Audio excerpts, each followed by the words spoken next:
Current affairs है 1 फरवरी से लेकर 5 फरवरी तक का। इंडियन एक्सप्रेस और द हिंदू में जो भी यूपी से संबंधित खबरें हैं उसको हम पढ़ेंगे। प्री और मेंस दोनों के लिए इंपॉर्टेंट रहेगा, ठीक है। कुछ चीजें सिंपल रहेंगी, मतलब, लेकिन उसके पीछे स्टोरी लाइन मैं आपको दूंगा और वो आप याद रखिएगा स्टोरी को, क्योंकि वो याद रखने से क्या होगा कि आपको जब मेंस लिखोगे तो आपको वो याद रहेगा, तो आपसे कुछ पॉइंट्स को आप कर पाओगे, ठीक है। बाकी स्टेप है ये द इंडियन एक्सप्रेस की खबर है ये, learning steps on the union budget and education. अब यहां पे देखिए बजट के ऊपर ना कुछ,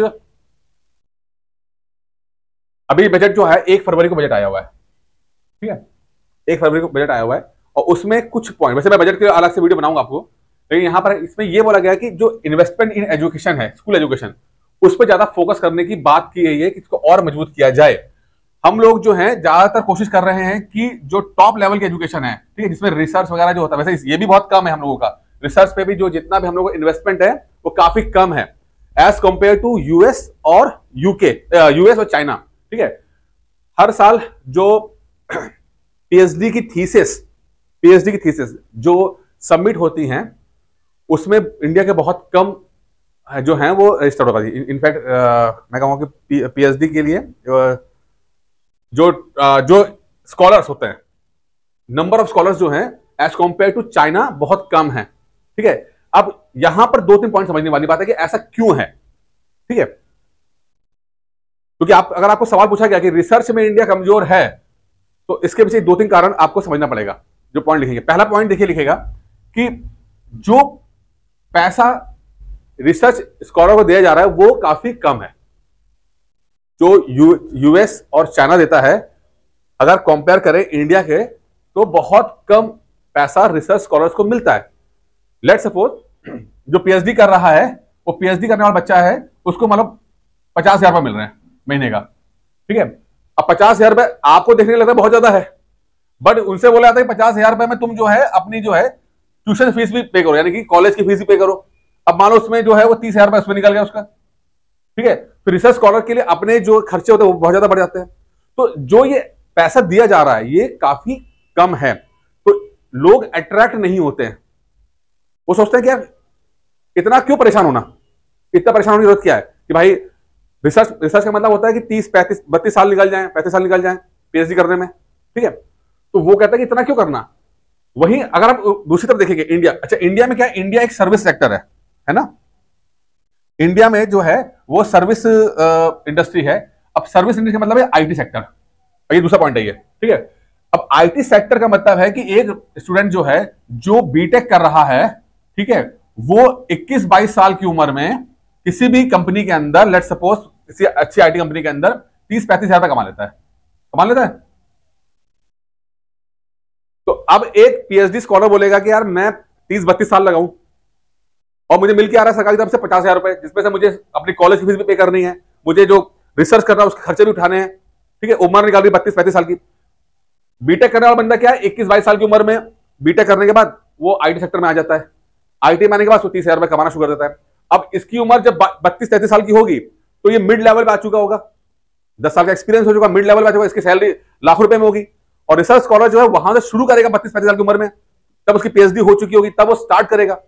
तो ये जो गैप है ना, ये बहुत बड़ा गैप है, और इसी कारण से जो टैलेंट है वो सीधे सीधे जो है वो बीटेक करने के बाद नौकरी करता है। रिसर्च में हमारा टैलेंट नहीं जा रहा जितना जाना चाहिए, पैसा भी कम है, मोटिवेशन भी कम है, ठीक है। इस कारण से जो रिसर्च है उतना अच्छा हो नहीं पा रहा, और ये अच्छा संकेत नहीं है, क्योंकि आईटी सेक्टर के अंदर चीजें आप क्या सर्विस दे रहे हो ना, उसकी लिमिटेशंस हैं, आप कुछ बना नहीं रहे हो। एग्जांपल लेते हैं, तीसरा एग्जांपल लेते हैं, एआई की हम बात कर रहे हैं, ठीक है, एआई की बात कर रहे हैं। अब बहुत इंटरेस्टिंग पॉइंट है, जीएस 3 का पॉइंट है यहां पर, समझिएगा। अमेरिका ने बनाया एआई चैट जीपीटी आज से 1.5 साल पहले, ठीक है। उसके मालिक आते हैं इंडिया में आज से 7-8 महीने पहले की बात है, और उनका जो है प्रेस कॉन्फ्रेंस चल रही है। तो एक इंडियन पूछता है कि भाई इतना सारा इन्वेस्टमेंट होता है एआई में करने में, चैट जीपीटी को तैयार करने में, उसका जो लर्निंग तैयार करने में इतना पैसा है, तो क्या आपको लगता है कि जैसे लेट्स सपोज $100 मिलियन खर्चा हो रहे हैं चैट जीपीटी में, 100 मिलियन एग्जांपल दे रहा हूं, वो कह रहे हैं कि क्या ऐसा संभव है कि बहुत कम पैसे में तैयार हो जाए, कि कि भाई $10 मिलियन में ही तैयार हो जाए। तो चैट जीपीटी के मालिक बोलता है कि यार ये संभव नहीं है, ये आप इंडियन जो है करने को कहते हैं, इंडिया में तो पैसे की दिक्कत है, फंडिंग होती नहीं है, तो क्या इंडिया कभी चैट जीपीटी तैयार कर पाएगा अपना 10 मिलियन में, 10-12 मिलियन के अंदर है? तो कहता है नहीं पॉसिबल है। ये कौन बोला? चैट जीपीटी के मालिक। उसके 6-8 महीने के बाद, यानी आज से कुछ 15 दिन पहले, चाइना डीप सीक नाम की एक एआई स्टार्ट कर देता है। डीप सीक चाइना का, ठीक है, वो एआई टूल है, और वो कितने में बना है? मात्र $5,000 में, $5,000 मिलियन, सॉरी $5 मिलियन में। कहां $100 मिलियन में चैट जीपीटी बन रहा है? इंडिया वाला कितना बोल रहा है कि $10 मिलियन बन सकता है, वो कहता है नहीं बनेगा। और चाइना वाला कितना बना रहा है? $5 बिलियन में बना रहा है। और कौन बना रहा है? नॉर्मल से 32-33 साल के लोग बना रहे हैं, 32-33 साल के लोग बना रहे हैं, लड़के, मतलब मात्र 2 साल के अंदर बना दिया उन्होंने। और बनाया कैसे? बड़ा इंटरेस्टिंग मत समझो, ये तो पैसा तो कम था ही। चैट जीपीटी ये बोलता था कि भाई जो हार्डवेयर होता है ना बहुत ज्यादा महंगा पड़ेगा, हार्डवेयर बहुत उच्च कोटि का होना चाहिए। उन लोगों ने क्या किया, जो आउटडेटेड हार्डवेयर था, यानी जो चिप्स होती हैं, जो ठीक है कंप्यूटर चिप्स होती है, जो आउटडेटेड यानी पुराने चिप्स थे, उससे बना दिया उन्होंने उसी लेवल का, बल्कि इनफैक्ट चैट जीपीटी से बेटर बना दिया। अब ये संभव कैसे हो पा रहा है?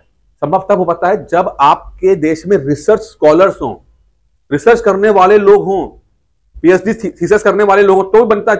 सर्विस सेक्टर में करने वाले लोग नहीं बना, सर्विस सेक्टर में लोग नौकरी करते हैं, वो बन जाएंगे फला के सीईओ, फलाना के ढिमकाना के सीईओ, इंडियन हेड बन जाएंगे, लेकिन रिसर्च स्कॉलर नहीं बन पाएंगे। अगर आप चाहते हो कि आपके देश में भी एआई जैसे चीजें डेवलप करें, तो आपके देश में भी जो टैलेंट है वो उसको रिसर्च में आना पड़ेगा, ठीक है ना? तो यहीं पर बात जो है वो क्या कह रहे हैं कि भाई इंडिया मस्ट फर्दर स्टैंडर्ड, यहां पे उल्टा बोल रहा है। देखिए ये तो चलो, ये तो मैंने आपको दूसरी बात बताई है, लेकिन यहां पर एक पॉइंट समझिए कि वो कह रहे हैं यहाँ पे कि हमें जो है अपना बेसिक एजुकेशन को भी मजबूत करना पड़ेगा। ये इसकी बात है। बजट में जो है higher allocation for the education compare to last year revise estimate, ठीक है। अभी ये सब तो मैं आपको जब बजट का दूंगा उसमें बना दूंगा आपको, फिलहाल 500 crore for all centre for excellence in education, ठीक है। ये मोटा डेटा, ये जो डेटा होता है ना, ये आप मेंस में कोट करोगे आप कितना, क्योंकि ध्यान रखना, चिल्ड्रन हो गया, वुमेन हो गई, ठीक है, आपका एजुकेशन हो गया, ठीक है, साइंस एंड टेक हो गया, ये सब पे क्वेश्चन आते ही आते हैं। तो आपके पास डेटा जो है होना ही चाहिए, चाहे बजट को लेकर हो, चाहे इकोनॉमिक सर्वे को लेकर हो, चाहे कुछ हो, ये सब चीजें आपको होनी चाहिए आपके पास। नहीं ऑल सेंटर है, नहीं, हाँ तो एआई है, एआई है, ये एआई है, AI centre for excellence education, ठीक है। इसका मतलब क्या, ये बोल रहे हैं कि एआई को हम कैसे यूज करें एजुकेशन के अंदर, यहां पे बोल रहे, ठीक है। Broadband connectivity for schools and expansion of 5 third generation IITs, तो आईआईटी को हम एक्सपेंड करने की बात कर रहे हैं। 7% increase in the higher education, but actual 2023-24 expenditure was 10% more, ठीक है। ये कहते हैं 7% हमने इंक्रीज किया है हायर एजुकेशन के अंदर। चलो भाई ठीक है, ये मोटा मोटा कीवर्ड्स हैं, इसको मैं और भी दे दूंगा बाद में, ठीक है। यहां पे एक चीज और समझना बड़ा इंटरेस्टिंग है, यूजीसी रिफॉर्म की बात बोल रहा है वो। अब इसका समझते क्या मतलब है, यूजीसी रिफॉर्म का मतलब क्या है, समझिए। यूजीसी रिफॉर्म, देखिए, भारत सरकार चाहती है कि एजुकेशन के अंदर रिफॉर्म हो, ठीक है, सुधार हो जाए। सुधार करने के लिए उन्होंने न्यू एजुकेशन पॉलिसी दी थी। कल मोदी जी जो है पार्लियामेंट में थे और वहां पे भाषण दे रहे थे, तो उन्होंने बोला कि हमारी सरकार जो है एजुकेशन पॉलिसीज के ऊपर बहुत सीरियस है। पिछली सरकार जो है उसको तो मतलब ही नहीं था कि एजुकेशन पॉलिसी क्या बन रही क्या नहीं बन रही, जैसा चलते रहेगा, हमने बहुत सुधार किया, ये उनके स्टेटमेंट था। अब क्या सुधार किया, हमें पता है कि 2 साल पहले न्यू एजुकेशन पॉलिसी लेकर आए थे, जिसके अंदर ग्रेजुएशन को जो 3 साल से बढ़ा के 4 साल करने की बात बोला गया था, इस तरह के कुछ कई एक्सपेरिमेंट थे, ठीक है। अच्छा, अब यहां पॉइंट समझिएगा, जो मौजूदा कॉलेजेस हैं, जो मौजूदा यूनिवर्सिटीज हैं, और जो उनका इंफ्रास्ट्रक्चर है, वो पुराने पैटर्न के हिसाब से बना हुआ है, ठीक है भाई। उसी जो पुराना जो तरीका चला आ रहा था उसी हिसाब से बने हुए, उतने टीचर हैं, उतने क्लासरूम है, वो जो स्टाफ भी उतना ही है। अब न्यू एजुकेशन पॉलिसी जब आप इंट्रोड्यूस तो कर रहे हो और आप ये बोल रहे हो, लेट्स सपोज कि अब साल में 2 बार एडमिशन हो सकते हैं, सेमेस्टर वाइज होगा, आपने बोल दिया, लेकिन आपको क्या एहसास हुआ कि जो कॉलेजेस हैं, यूनिवर्सिटीज हैं, वहां पर क्या मैन पावर इतनी है कि ये जो 2-2 जो अलग अलग मतलब सेशन में होगा, जैसे यूएस में होता है कि उनका गर्मी का सेशन अलग होता है और सर्दियों का सेशन अलग होता है, ठीक है ना। तो आप चाहे गर्मी सेशन में एडमिशन ले सकते हो, चाहे सर्दी इसमें ले सकते हो। काउंट इंडिया में करते साल में एक बार होता है, ठीक है। तो उसी तर्ज पे इंडिया में कर रहे थे कि भाई यहां पे कर दो, लेकिन क्या आपके पास मैन पावर ऐसी है, क्या आपके पास इंफ्रास्ट्रक्चर ऐसा है? उस पर फंडिंग ही नहीं, पैसा ही नहीं उस पर खर्चा कर रहे हो। आप चाहते तो सुधार हो जाए, बट जो बेस है, इन्वेस्टमेंट है, वो कहां है? वो तो है ही नहीं ना। मैं उतना क्या कॉलेज उस चीज को झेलने तैयार है? तो इसके लिए यूजीसी रिफॉर्म करना बहुत जरूरी है, ठीक है, उस पर सुधार करना जरूरी है, ठीक है। 4 ईयर डिग्री प्रोग्राम हम चलाने की बात कर रहे हैं, ठीक है, मल्टी इंस्टीट्यूशनल कोर्सेज की बात कर रहे हैं। इसका मतलब क्या होता है कि एक बंदा जो है अलग अलग कॉलेजेस में जाके बात कर ले, कि जैसे आप जो है एनआईटी में पढ़ रहे हो और आपने कहा कि मैं आईआईटी से भी एक कोर्स कर लूं मैं, ठीक है, अच्छी बात है, सुनने में बहुत अच्छा लग रहा है। तो क्या आपने इंफ्रास्ट्रक्चर तैयार किया इस चीज का? अरे कहने से क्या होता है भाई, कोई जो मैकेनिज्म है वो तैयार हुआ कि नहीं हुआ है, ठीक है। आपने कहा बाई एनुअल एडमिशन की बात करते हो, साल में 2 बार एडमिशन, ठीक है, स्ट्रक्चरल चेंजेस की बात करते हो, तो भाई आप जो इतनी सारी बातें कर रहे हो उसमें फंडिंग कहां से आएगी? और स्टेट गवर्नमेंट क्या इतनी फंडिंग देने के तैयार है इस बात के लिए? समझ रहे हो बात क्या बोल रहे हैं, ठीक है। तो आप बात तो बहुत अच्छी कर रहे हो, और ये मैं क्या हो रहा हूं, न्यू एजुकेशन पॉलिसीज के ड्रॉबैक की बात कर रहा हूं मैं, कि अगर सवाल आ जाए कि न्यू एजुकेशन पॉलिसी में हमें क्या करना चाहिए, तो आप अच्छी सी बातें जरूर होगे, बट अपने आंसर्स में जब आप ये 2-3 पॉइंट ये भी लिखोगे, भाई ये सुनने में अच्छा तो लग रहा है, बट क्या सरकार इतना फंड दे पा रही है? ठीक है, budget does not sufficiently address this financial concern.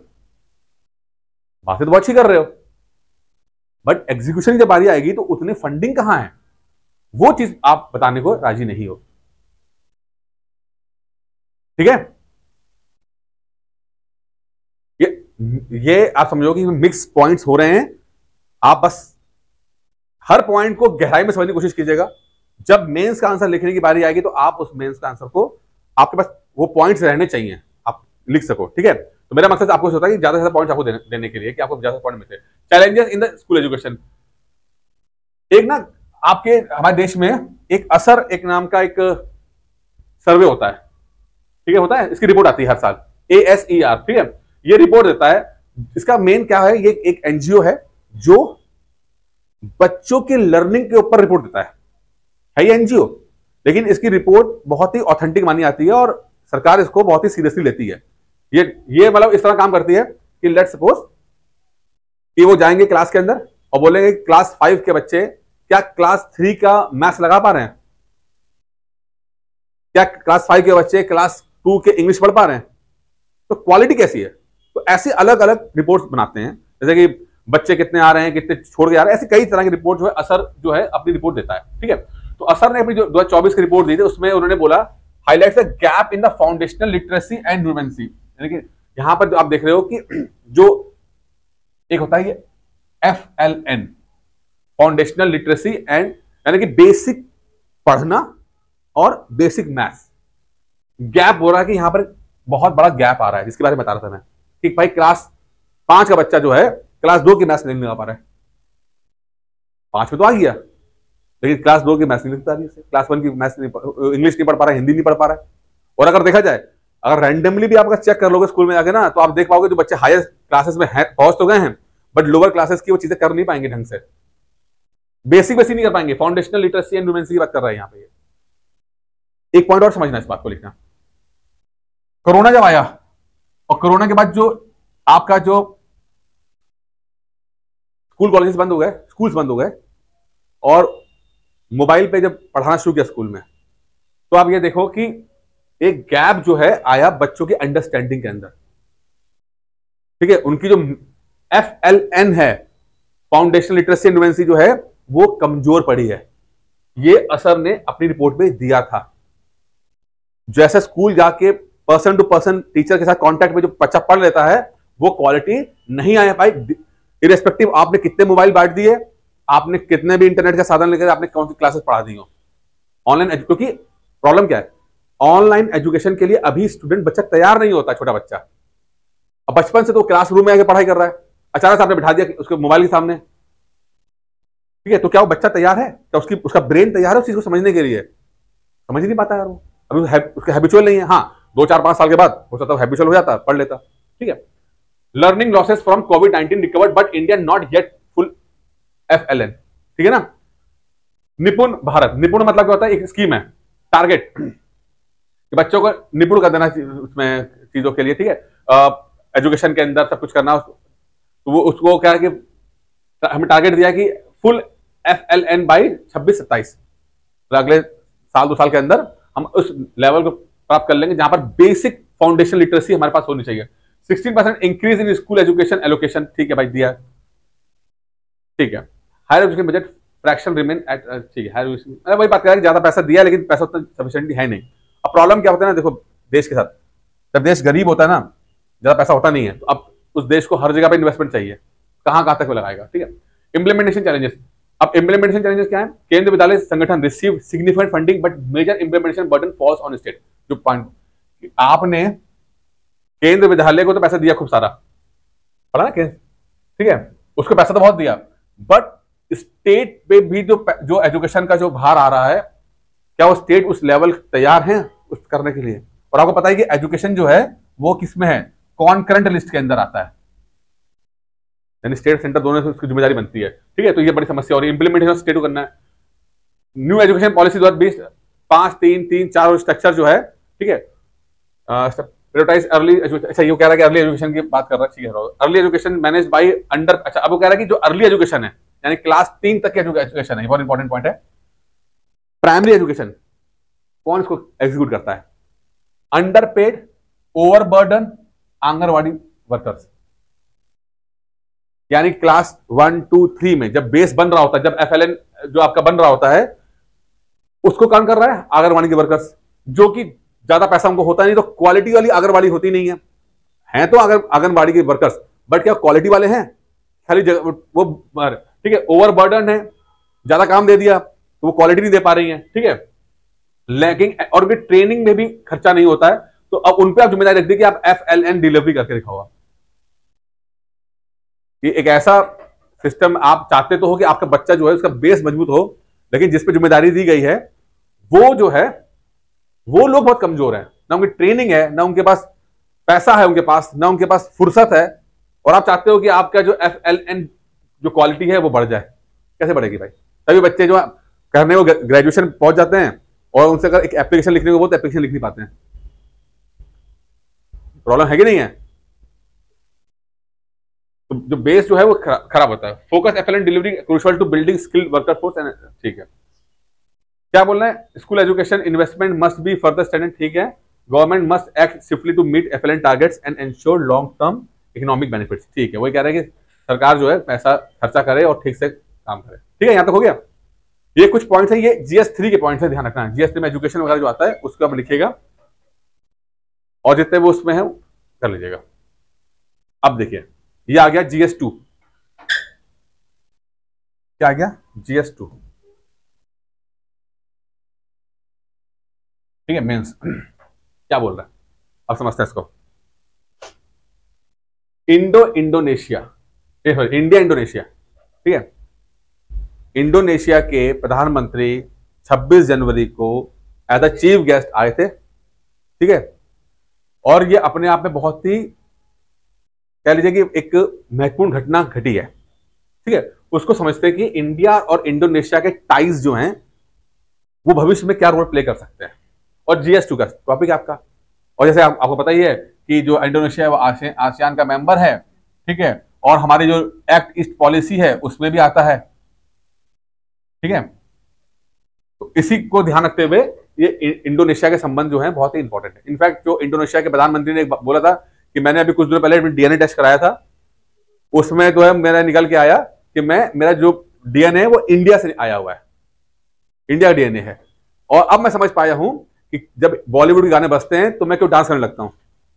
मुझे समझ में नहीं आता कि जब बॉलीवुड गाने बजते हैं तो मैं डांस क्यों करता हूं। मैं अब समझ में आ रहा है कि जब मैं DNA टेस्ट कराया था, अच्छा मेरे तो रूट्स ही वही है, तभी तो भांगड़ा बजेगा तो डांस करेंगे। हाँ, तो ये सही बात है। अब देखिए समझते इस बात को।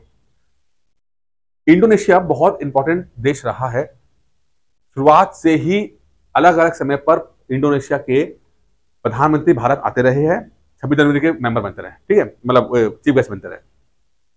अब इंडोनेशिया का जो सोसाइटी है, अगर आप पहले सोसाइटी की बात कर लेते हैं, ठीक है। इंडोनेशिया सबसे बड़ा मुस्लिम कंट्री है, मुस्लिम पॉपुलेशन सबसे बड़ी कंट्री है, ठीक है। सेकंड नंबर पे इंडिया आता है। अब इंडोनेशिया की कहानी क्या है कि इंडोनेशिया भले ही मुस्लिम कंट्री है बट उसका जो कल्चर है वो हिंदू कल्चर है, ठीक है। कई बार एग्जाम में सवाल आता है कि गरुड़ जो एयरलाइंस है वो किस देश की एयरलाइंस है, तो आपको बताइए कि वो इंडोनेशिया की है। ठीक है, रामायण और महाभारत वहां पे अपने चलते रहता है, काफी उन्होंने अपना कल्चर चेंज नहीं किया, जो कल्चर जो चला आ रहा था वो चला आ रहा है।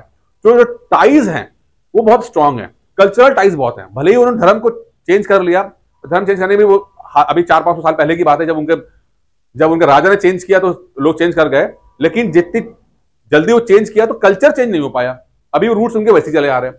ठीक है, अब यही कारण है कि उन्होंने अभी बोला इंडोनेशिया के अंदर कि हम जो हैं वो जो मंदिर हैं बहुत सारे जो इंडोनेशिया वो इनको दोबारा से स्टार्ट करेंगे, दोबारा से उनको रिपेयर करके उनको जो ज्वालामुखी के विस्फोट के कारण जो खराब हो गए थे, ठीक है, उसको दोबारा से निर्माण करके उनको ठीक से कर देंगे। अब ये यहां पे क्या हो रहा है, एक बॉन्ड क्रिएट हो रहा है इंडिया और इंडोनेशिया के बीच में, कल्चरल बॉन्ड क्रिएट हो रहा है। ठीक है, अच्छा, अब इंडोनेशिया को समझते 3 मुख्य एरियाज के संदर्भ में। कौन सा? ट्रेड, सिक्योरिटी और जियोपॉलिटिक्स। ठीक है, पहले ट्रेड की बात करते हैं। मैंने आपको जब इकोनॉमिक सर्वे पढ़ाया था, मैंने उसमें आपको क्या बताया था? इकोनॉमिक सर्वे में आपने देखा कि जो एडवांस इकोनॉमीज हैं उनका जो एक साल का जो ग्रोथ रेट है वो 1.7% के आसपास है। ठीक है, वर्ल्ड की इकोनॉमी का जो है वो लगभग 3.3% के आसपास है। ठीक है, पूरी दुनिया की इकोनॉमी का। और इंडिया की इकोनॉमी कितनी बढ़ रही है? लगभग 6.5% के आसपास से बढ़ रही है। ठीक है, इंडोनेशिया की इकोनॉमी किससे बढ़ रही है? लगभग 5.5% के हिसाब से बढ़ रही है।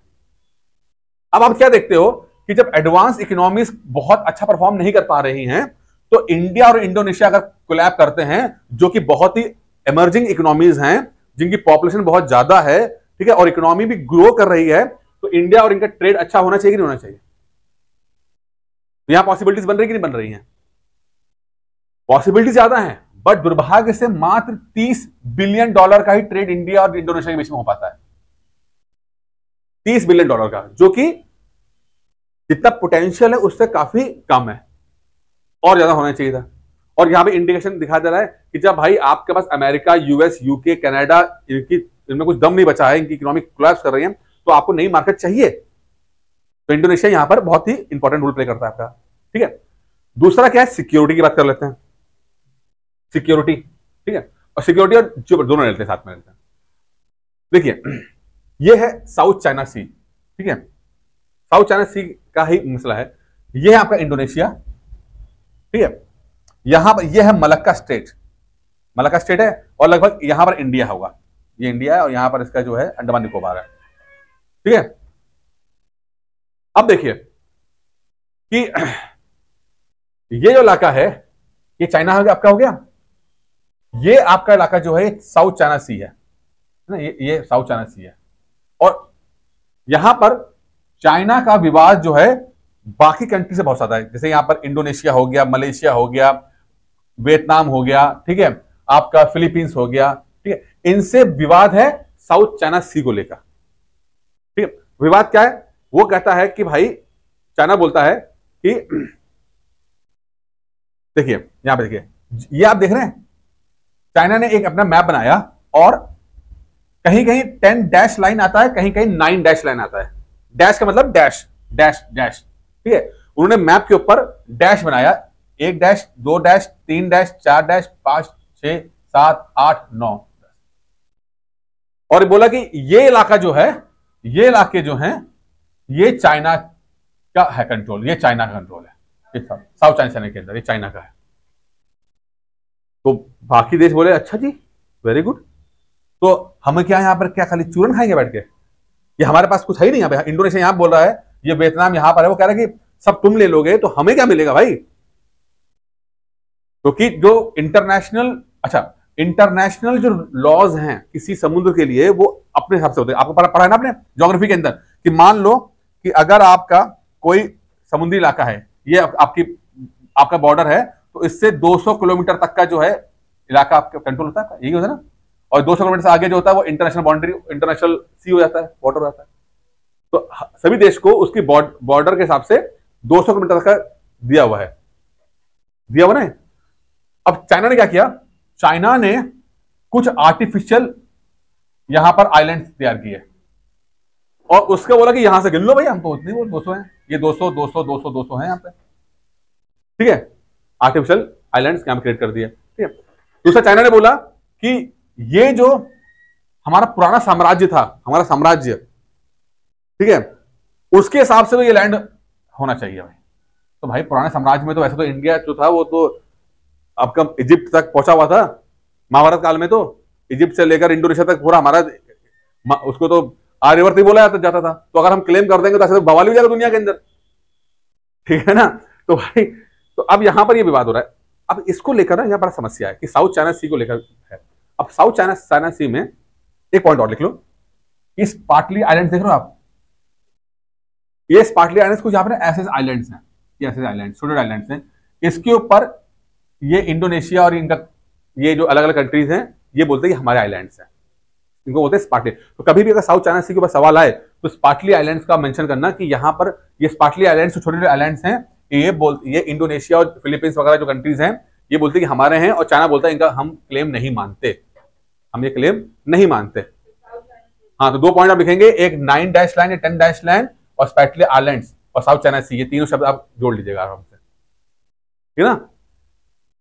इससे कि आपको कहानी अपने आप लिख पाओगे, ये 3 वर्ड से साउथ चाइना सी, चाइना 10 डैश लाइन या 9 डैश लाइन और स्पार्टली आइलैंड्स, ठीक है। अब ये विवाद क्यों है? विवाद का एक ही मकसद है यहाँ पर, क्योंकि चाइना को लगता है कि यहां पर ऑयल और गैस के रिजर्व बहुत ज्यादा हैं यहां पर साउथ चाइना सी के अंदर, तो जितना इलाका उसका होता है तो गैस मिलेगी उसको, ठीक है। अब अगर हम जियोपॉलिटिक्स की बात करते हैं तो जियोपॉलिटिक्स में एक चीज समझिएगा कि अगर इंडिया, ये इंडिया है, अगर ये आपका अंडमान निकोबार है, ये आपका मलक्का आइलैंड है, तो अगर चाइना का बहुत सारा जो है जो ऑयल है वो यहां से होते हुए, ये मलक्का आइलैंड से होते हुए, यहां से होते हुए यहां जाता है, ऐसे जाता है, तो इंडोनेशिया के माध्यम से हम इस इलाके के अंदर चोक कर सकते हैं। इंडोनेशिया हमारे जियोपॉलिटिकल इंपॉर्टेंट हो जाता है, ठीक है। दूसरी बात है, जो आपका इंडो पैसिफिक रीजन है, इसको हम बोलते हैं इंडो पैसिफिक रीजन, वहां पर भी ये इंडोनेशिया बहुत इंपॉर्टेंट कंट्री के रूप में हमें सपोर्ट करता है। और आपको पता है इंडो पैसिफिक में आपका क्वाड वगैरह जो है उसी में आते हैं, आपको वही काम कर रहे हैं इंडो पैसिफिक रीजन की बात करें तो। ये इसलिए इंडोनेशिया एक बहुत ही इंपॉर्टेंट कंट्री है, चाहे हम ट्रेड की बात करते हैं, सिक्योरिटी की बात करते हैं, चाहे जियोपॉलिटिक्स की बात करते हैं, ठीक है। कुछ और बात भी बोलिए, बोलिए काउंटर टेररिज्म, साइबर सिक्योरिटी और मिनरल्स के ऊपर। अब ये मिनरल्स बड़ा इंपॉर्टेंट है, उसको नोट कर लीजिए, क्या बोल रहा है।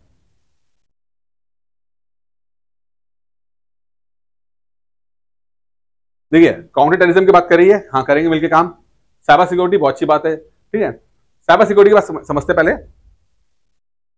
आजकल आपने बहुत सारे वो कॉल्स देखे होंगे ना, वीडियो अरेस्ट, क्या बोलते हैं उसको, डिजिटल अरेस्ट, ठीक है। अभी कुछ दिनों पहले एक खबर आई कि बहुत सारे लोग, जिसमें इंडियंस भी हैं, ठीक है, जो यहां पर गए हैं, कंबोडिया गए, ठीक है, यहां पर इंडियंस को लाया गया, इनको रखा गया अब किसी और वो लोगों से बोला गया कि तुम जो है पूरी दुनिया के अंदर साइबर फ्रॉड करो, मतलब फॉल्स सेल कर देना या कुछ बेच देना फोन के माध्यम से, इंटरनेट के माध्यम से, या आप अरेस्ट करो। तो कंबोडिया में चीज जो है बहुत हुई है, तो बहुत सारे, अभी ये कंबोडिया एक एग्जांपल है, ऐसे थाईलैंड हो गया, इंडोनेशिया हो गया, यहां पर जो है इन्होंने बेस बनाकर साइबर सिक्योरिटी पे खतरा है यहां पर कर रहे हैं, ठीक है।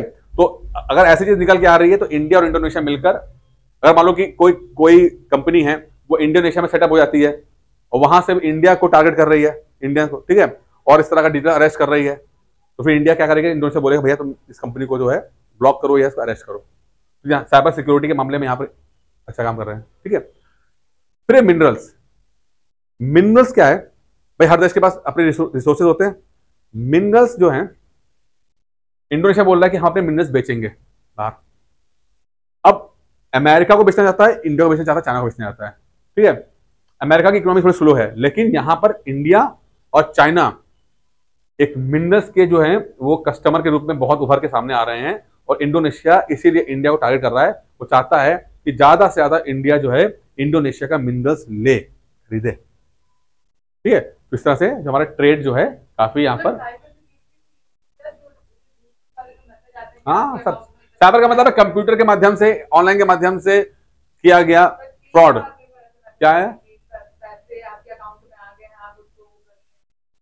हाँ हाँ, रिडीम वाले तो चलो छोटे वाले साइबर प्रॉब्लम है, मतलब ठीक है, चलो रिडीम जाके चलिए। अच्छा, इंडियन एक्सप्रेस में खबर आई, एक आर्टिकल आया है सी राजा मोहन का। किसका? सी राजा मोहन। ठीक है, उन्होंने लिखा है the story of India's atomic slide, ठीक है, and the opportunity to the bounce back. क्या है ये? ये है आपका GS3, न्यूक्लियर प्रोलिफिकेशन, यानी कि न्यूक्लियर एनर्जी से संबंधित GS3। बहुत अच्छा आर्टिकल है। ठीक है, आर्टिकल बहुत लंबा था, मैं आपको 3-4 स्टोरी बताता हूं, आपको आप समझ लेना इसको। ठीक है, देखिए इंडिया के साथ न्यूक्लियर एनर्जी की बात करते हैं, पहले थोड़ा सा पास्ट लेते हैं, पास्ट स्टोरी क्या है। ठीक है, एटॉमिक एनर्जी की हालत यह है इंडिया की कि शुरुआत से ही थैंक्स टू होमी जहांगीर बाबा, ठीक है, इंडिया जो है वो एटॉमिक न्यूक्लियर एनर्जी को लेकर बहुत ज्यादा काम इंडिया ने स्टार्ट कर दिया था। ठीक है, इंडिया समझ गया था कि भाई अगर अपने देश की बिजली के संकट को हमें दूर करना है, ठीक है, तो हमें जो है वो न्यूक्लियर एनर्जी पे हमें जाना ही पड़ेगा।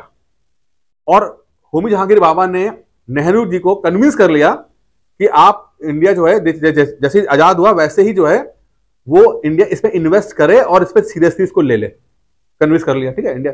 और आप देखिएगा कि 50s और 60s में इंडिया ने न्यूक्लियर एनर्जी या न्यूक्लियर पावर के ऊपर बहुत ही अच्छा काम किया, बहुत अच्छा काम किया।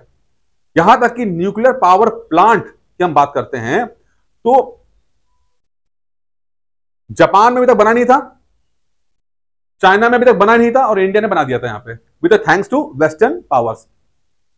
कि इंडिया ने काम करना शुरू किया और कुछ वेस्टर्न पावर्स यानी कि ब्रिटेन हो गया या रशिया हो गया, इनके साथ मिलकर न्यूक्लियर पावर प्लांट जैसा काम इंडिया ने 50s और 60s के दशक में कर दिया। और अभी तक चाइना ने स्टार्ट भी नहीं किया, जापान ने स्टार्ट भी नहीं किया था। और देश अभी जैसे आजादी हुआ है, पैसा है नहीं, खाने को लाले पड़े हुए हैं, और न्यूक्लियर पावर में इंडिया ने काम कर रहा है। ठीक है, क्योंकि होता क्या है, जब कोई बहुत ही इन्फ्लुएंशियल आदमी होता है, जैसे होमी जहांगीर बाबा ऐसे लोग होते हैं, ठीक है, तो वो कन्विंस कर लेते हैं, पॉलिसीज बना लेते हैं। उनको पता होता है यार हमें पावर एनर्जी चाहिए, हमें इंडस्ट्रीज अपनी मजबूत करनी, कैसे करेंगे? लाइट है नहीं, बिजली है नहीं, कैसे कर देंगे भाई हम लोग? ठीक है, अच्छा, ये तो बड़ा अब 50s-60s में तो ये हो गया। अब क्या हुआ? अब प्रॉब्लम है 60s के बाद कहानी पलटना शुरू हुई। क्या पलटना शुरू हुई कि वेस्ट में थोड़ा सा पॉलिसी अलग से आती है, और एक NPT या CTBT कहते हैं, एक पॉलिसी आती है। क्या आती है? वेस्ट वाले बोलते हैं कि भाई 1967 तक 1967 तक जिन लोगों ने अपने न्यूक्लियर बम या एटॉम बम जो हैं उसको अगर उन्होंने टेस्ट कर लिया है तो उनको तो हम अलाउ करेंगे कि भाई वो रख सकते हैं, लेकिन उसके बाद किसी कंट्री को अलाउ नहीं करेंगे कि वो न्यूक्लियर पावर एनर्जी वो करे। कौन? 1967 तक ये कट ऑफ टाइम रखा उन्होंने। अब 1967 तक अमेरिका, ब्रिटेन, फ्रांस, चाइना और पांचवा कौन था? रशिया। इन्होंने अपने जो है न्यूक्लियर जो है बॉम्ब टेस्ट कर चुके थे। इंडिया ने नहीं किया था अभी तक, इंडिया ने नहीं किया था। ठीक है, तो इंडिया जो है वो CTBT की जो कट ऑफ थी उससे बाहर हो गया।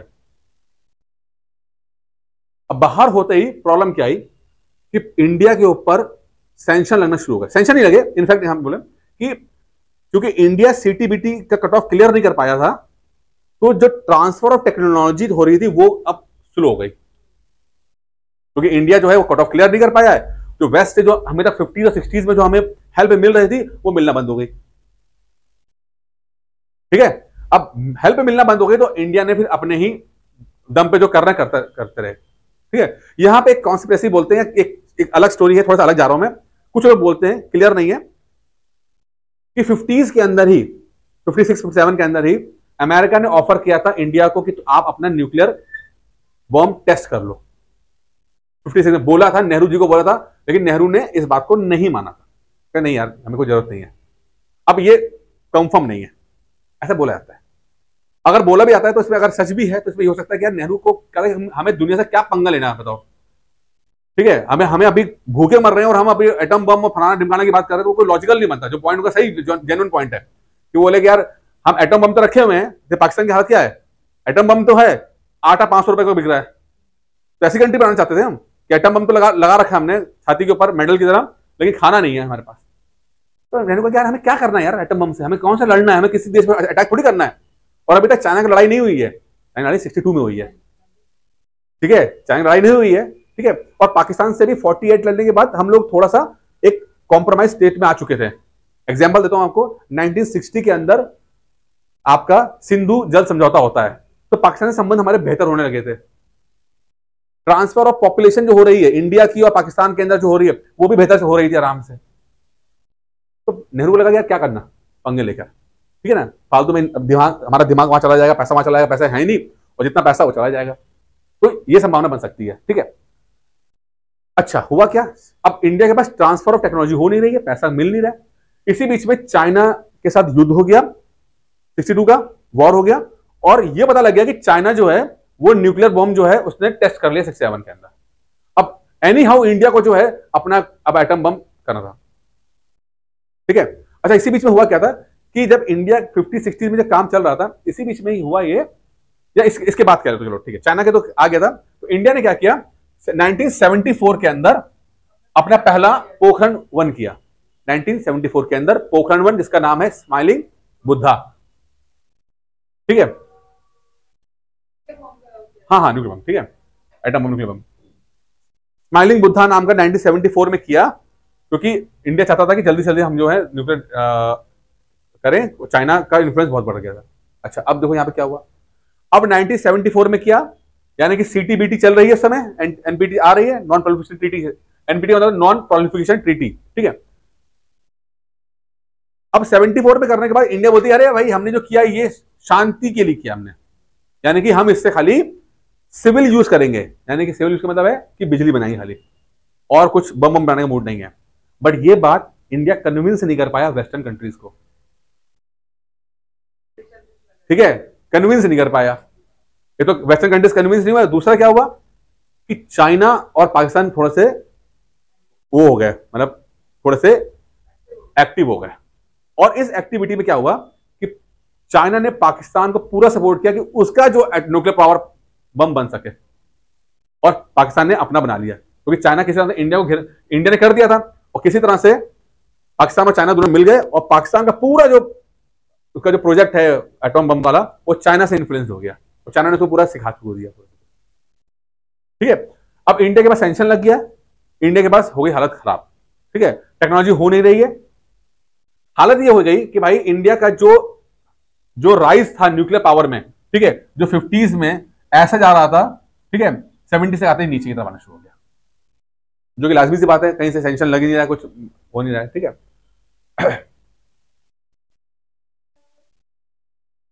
ठीक है, उसको भी लगा, ठीक है, 98 में किया था उन्होंने, 98 में किया था, हमने 74 में कर लिया था पहले से। ठीक है, अच्छा अब ना प्रॉब्लम है कि इंडिया फिर धीरे धीरे समझा कि भाई चलो और थोड़ा सा और करते हैं इसको। ठीक है, अब इंडिया चाहता था कि हम बिजली बनाएं। अब देखिए बिजली का कारण क्या है, इंडिया जो है फिलहाल जो बिजली बना रहा है वो 10,000 मेगावाट बना रहा है। कितना? 10,000 मेगावाट। लक्ष्य कितना रखा गया था? 1,00,000 मेगावाट का। कर कितना रहे? 10,000 मेगावाट। हालत यह है, इतना कमजोर हो गया इंडिया का कि पिछले 10 साल पहले ही यूएई ने अपना इसको स्टार्ट किया था, और यूएई भी जो है वो लगभग 5,000 मेगावाट बिजली बनाने लगा है इसके अंदर। मतलब कि इंडिया ने 50 साल पहले स्टार्ट किया था और यूएई 10 साल पहले किया। इंडिया कहीं ना कहीं जो कह रहे हैं ना कि ये हमने अपॉर्चुनिटी जो मिस कर दी हम लोगों ने, क्योंकि हमने इंडियन झेला बहुत है, इंडिया ने बहुत कुछ झेला है। अच्छा, यहाँ पे पॉइंट ऑफ इंटरेस्टिंग पॉइंट है, कि 70s में जो बैन लगा और सैंक्शन लगे और इंडिया का कमजोर पड़ा और इंडिया जो जानबूझ के थोड़ा पीछे हट गया, थोड़ा सा इंडिया का मोह भंग भी हो गया, ठीक है, तो हमने बहुत बड़ी चीज मिस कर दी। क्या मिस किया? 50s और 60s के अंदर जो हमने टेक्नोलॉजी को डेवलप कर लिया था न्यूक्लियर पावर रिएक्टर का, हम कर तो रहे थे ना, काम तो कर ही रहे थे, कुछ तो हमें नॉलेज हो गई थी ना। 70s में जो सैंक्शन लग गया, हमने काम करना छोड़ दिया, स्लो पड़ गए, चाइना और साउथ कोरिया आगे निकल गए, जापान, चाइना, साउथ कोरिया, और फिर उन्होंने दुनिया के अंदर अपने न्यूक्लियर रिएक्टर को बेचे। तो इंडिया ने चूंकि पीछे हट गया, तो न्यूक्लियर रिएक्टर को बेच सकते थे हम बाकी कंट्रीज के अंदर, भाई बिजनेस होता है ना रिएक्टर बेचना अपना, ठीक है, वो हम बेकार हो गए, हमने चांस मिस कर दिया। 50-60 में जो हमने नॉलेज ली उसको यूज नहीं कर पाए हम लोग। तो कहां साउथ कोरिया, जिसका साउथ कोरिया का स्टार्ट भी नहीं हुआ था, चाइना का स्टार्ट भी हुआ था, वो हमसे ज्यादा बिजनेस हो गया। साउथ कोरिया में 70,000-80,000 मेगावाट बिजली बनती है न्यूक्लियर रिएक्टर से, पैसा खूब कमाए लोगों ने, चाइना और कोरिया ने, हम मिस कर दिया, ठीक है। हालात क्या कि अभी भी इतना ही है हमारे पास। अब बाद में ना सन 98 के बाद, अच्छा फिर 98 में इंडिया ने पोखरण 2 कर दिया। पोखरण 2 मतलब 98 में, ठीक है, 97-98 में हम लोग पोखरण का मतलब है कि अब पहली बार हमने जो एटॉम बम, क्या हमने कहा कि अब हम मिलिट्री पर्पस के लिए कर रहे हैं। पहले इसमें था शांति पर्पस के लिए, अब क्या है मिलिट्री पर्पस है। अब हम पे कोई अटैक करेगा बम मार देंगे। अब इंडिया ने पहली बार खुल के बोला, साथ पाकिस्तान ने भी कर दिया, ठीक है, 5 इंडिया ने किया, 6 पाकिस्तान ने कर दिया, ठीक है। अच्छा, अब यहां पर उसके बाद इंडिया में लग गया सैंक्शन, और सैंक्शन इतने खतरनाक लगे हैं, इतने खतरनाक लगे सुबह भी लगे, लेकिन उनकी देखिए, अब मैं बताता हूं एग्जांपल। पाकिस्तान में सैंक्शन लगना और इंडिया में सैंक्शन लगना क्या डिफरेंस है। इंडिया में सैंक्शन जो लगे उसमें कई चीज तो थी, एक बेसिक बताता हूं आपको कि कोई साइंटिस्ट जो है वो कॉन्फ्रेंस अटेंड नहीं कर सकता। इंडियन साइंटिस्ट जो है अगर न्यूक्लियर एनर्जी के ऊपर, न्यूक्लियर उसके ऊपर अगर अमेरिका में या चाइना, अमेरिका या इंग्लैंड में कहीं पर वो अगर कॉन्फ्रेंस हो रही है तो कॉन्फ्रेंस भी अटेंड नहीं कर पाओगे एक साइंटिस्ट के रूप में। ये होता सैंक्शन। आप छोड़ो टेक्नोलॉजी की बात, छोड़ो, अगर कोई पढ़ने के पर्पज से भी जा रहा है तो भी नहीं आ सकते आप, ये सैंक्शन। अब जब इतना मजबूत सैंक्शन लगेगा तो आदमी का डेवलपमेंट कैसे हो पाएगा बताओ? सीख पाएगा नहीं कुछ। फिर क्या होगा? फिर आदमी जितना है अपने हाथ से सीख पाएगा, किताबें ला ला सीखेगा, करेगा, ठीक है। इसलिए स्लो डाउन हो गया इंडिया का काम, हो गया। अच्छा, फिर भी कहते कहते फिर 2005 आ गया। 2005 तक इंडिया जो है थोड़ा सा संबंध इंडिया के यूएस से बेहतर होना शुरू हो गया, ठीक है। अब यहां पे क्या हुआ, इंडिया ने 2 अपने एक्ट निकाले, ठीक है, द एटॉमिक एनर्जी एक्ट और civil liability for nuclear damage act बना, ठीक है। अब यहां पर देखिए 2005 की बात, अगर आपको याद हो, मनमोहन सरकार थी और मनमोहन सरकार जो है वो यूएस के साथ जो है एक 1-2-3 एग्रीमेंट कहते हैं इसको, 1-2-3 एग्रीमेंट, ठीक है। इसका एग्रीमेंट का मतलब क्या था कि न्यूक्लियर एनर्जी के अंदर भारत और अमेरिका मिलकर काम करेंगे। यानी अमेरिका जो है इंडिया के अंदर न्यूक्लियर रिएक्टर्स को सेटअप करने में, वो चलाने में इंडिया की हेल्प करेगा, ठीक है, और इससे इंडिया की बिजली जो है वो बचे। अब उसमें क्या हुआ, जैसे ही अमेरिका ने बोला ये बात हो रही है, 2005-6-7 की बात हो रही है, उस समय कांग्रेस की सरकार जो थी उस पावर में थी और उनको सपोर्ट कर देते हैं लेफ्ट वाले, और लेफ्ट वाले जो थे उस बार उनको 60 सीटें आई थी, 60 सीट्स आई थी लोकसभा के अंदर, और लोकसभा में होने से इनको बहुत पावरफुल तरीके से वो लोग सपोर्ट कर रहे थे कांग्रेस को। मनमोहन सिंह ने कहा कि हम अमेरिका के साथ एग्रीमेंट करेंगे। लेफ्ट पार्टी ने से बोला कि तुम करोगे तो हम तुम्हें साथ नहीं देंगे, हम तुम्हें सरकार गिरा देंगे, क्योंकि लेफ्ट पार्टी जो है वो एंटी अमेरिकन है।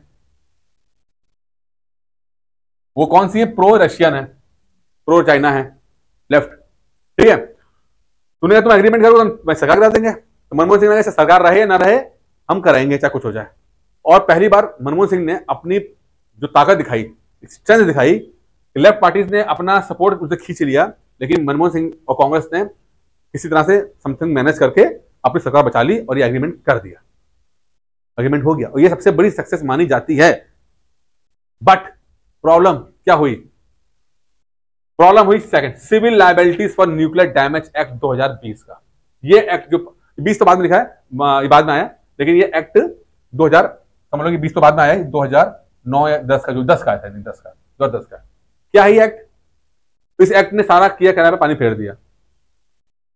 ये एक्ट बोलता है कि अगर हमने अमेरिकन कंपनी से न्यूक्लियर रिएक्टर लिया और चला रहा इंडिया के अंदर, और उसके बाद अगर कोई हादसा हो गया तो उसका जो पैसा जो है वो कंपनी भरेगी। क्या है? Civil liabilities for nuclear damage act. अरे भाई ना, कि अगर मान लो न्यूक्लियर रिएक्टर लगाया हमने और वो उसमें कुछ लीक हो गया, कुछ फट फटा गया, तो उसका पैसा कौन भरेगा? अमेरिका भाई। अमेरिका ने भाई क्यों भरोगे, हम क्यों भरेंगे, तुम भरो। अरे हम, तो उन्होंने कहा भाई एक चीज बताओ, आप कार लेने आए, अमेरिका बोलता, और आपने कार को देखा, पूरा जांचा परखा, ये किया वो किया, सब कुछ किया, और आपने जब शोरूम में कार ली, हमने आपको कार दे दी, अब उस कार को ले जाके आप कहीं भेड़ दो, उसमें कंपनी की जिम्मेदारी होगी क्या? पॉइंट सही था, ठीक है ना? कि पूरे वर्ल्ड में यह बात चलती है कि अगर डैमेज हो रहा है उसमें कंपनीज लायबल नहीं होती हैं, उनके लिमिटेड लायबिलिटी होती है, क्योंकि वो कहते हैं कि हमने बना बनकर दे दिया भाई, जब एट द टाइम ऑफ आप जब इंस्टॉल कर रहे हो उस समय ठीक काम कर रहा है ना, उस समय काम कर रहा है तो ठीक है, और उसके बाद वो क्या करता है क्या नहीं होता, आप किस तरह चलाते हो उसको, ये तो आपके ऊपर है। इंडिया वाले बोलते नहीं भाई ऐसा नहीं होगा, आप पैसा दो। तो एक बीच में एग्रीमेंट आया, तो बीच में ये आया कि 1500 करोड़ रुपए का एक उन्होंने वो रख लिया, 1500 करोड़ का एक बैंक बना दिया, एक फंड बना दिया कि अगर कुछ होगा तो इंश्योरेंस वैसा करेंगे, तो 1500 करोड़ रुपए बहुत कम थे, क्योंकि न्यूक्लियर अगर ब्लास्ट होता है या लीकेज होता है तो जो जान माल की हानि होगी वो 1500 करोड़ से ज्यादा की होगी। इस चीज ने क्या किया, इंडिया की जो फिर से जो स्कोप बन रहा था, फिर से जो 1, 2, 3 एग्रीमेंट के बाद बन रहा था, वो फिर से नीचे ला के रख दिया, और इंडिया और अमेरिका के संबंध जो है मतलब इस मैटर में खराब हो गए। बाद में फिर सरकारें आई, इन्होंने अपने तरफ से जो कुछ कदम उठाए, लेकिन वो भी कदम कोई बहुत सक्सेसफुल नहीं अभी तक हो पाए, मतलब उससे कोई बहुत ज्यादा कुछ न्यूक्लियर में हम इंडिया ने अभी कोई बहुत अच्छा अपडेट अपने आप को कर नहीं पाई है, क्योंकि इन दो, द एटॉमिक एनर्जी एक्ट और the civil liability for nuclear damage act, ये एक्ट में संशोधन करना पड़ेगा, ऐसा सी राजा मोहन लिखते हैं अपने इस आर्टिकल के अंदर। ठीक है, पल्ले पड़ गया, भगवान समझते।